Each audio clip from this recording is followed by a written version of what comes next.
দেখুন, আগামী নির্বাচনটা যে দলই ক্ষমতা আসুক তাদের কারোর জন্যই খুব বেশি সুখকর হবে না। কারণ একটা বিপ্লব মধ্যে দিয়ে আমাদের একটা নির্বাচন হবে এবং যারাই ক্ষমতা আসবে, জুলাই সনদ আমাদের হয়েছে, গণভোট হবে এবং আমাদের আফার হাউস ইতিমধ্যে জুলাই সনদে অন্তর্ভুক্ত হয়েছে। তো আমরা মনে করি কোনো দল অতীত থেকে অভিজ্ঞতা নিয়ে পুনরায় তারা একই জায়গায় তারা দেশকে নিয়ে যাবেন না। এবং আশা করি কোনো সরকার বাংলাদেশের সামনে ফ্যাসিবাদী হাসিনা যে পতন হয়েছে, এই যে দৃষ্টান্ত বাংলাদেশের ইতিহাসে প্রথম যে একজন প্রধানমন্ত্রীর তার ফাঁসির রায় হয়েছে, আশা করি কোনো সরকার এরকম ফ্যাসিবাদী আচরণ করে আবার জনগণের ম্যান্ডেটকে তারা ছিনিয়ে নেওয়ার চেষ্টা যদি করেন কেউ, তাদেরও কিন্তু ইতিহাস থেকে একই তাদেরকে বহন করতে বলে আমি মনে করি।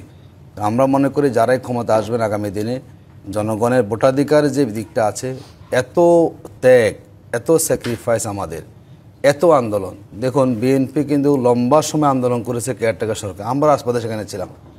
আশা করি সবাই মতের প্রতি শ্রদ্ধা পোষণ করে আগামী দিনে যারাই ক্ষমতা আসবেন তারা পার্লামেন্ট আলাপ আলোচনা করে জুলাই সনদে যে গাইডলাইনগুলো আছে সেই গাইডলাইনের ভিত্তিতে নিরপেক্ষ সরকার করবেন। এবং কোনো সরকারই যেভাবে 2006 সালে বিএনপি তখন করেছিল বিচারপতির মেয়াদ বাড়িয়ে যে বিতর্ক তৈরি করেছিল, আশা করি কেউ এই জায়গাতে বিতর্ক সৃষ্টি না করে যার যে সঠিক প্রক্রিয়া, যদি সেই প্রক্রিয়ায় কেয়ারটেকার সরকারটা গঠিত হয়, বাংলাদেশের মানুষ স্বস্তি পাবে এবং গণতন্ত্র আমাদের টেকসই হবে।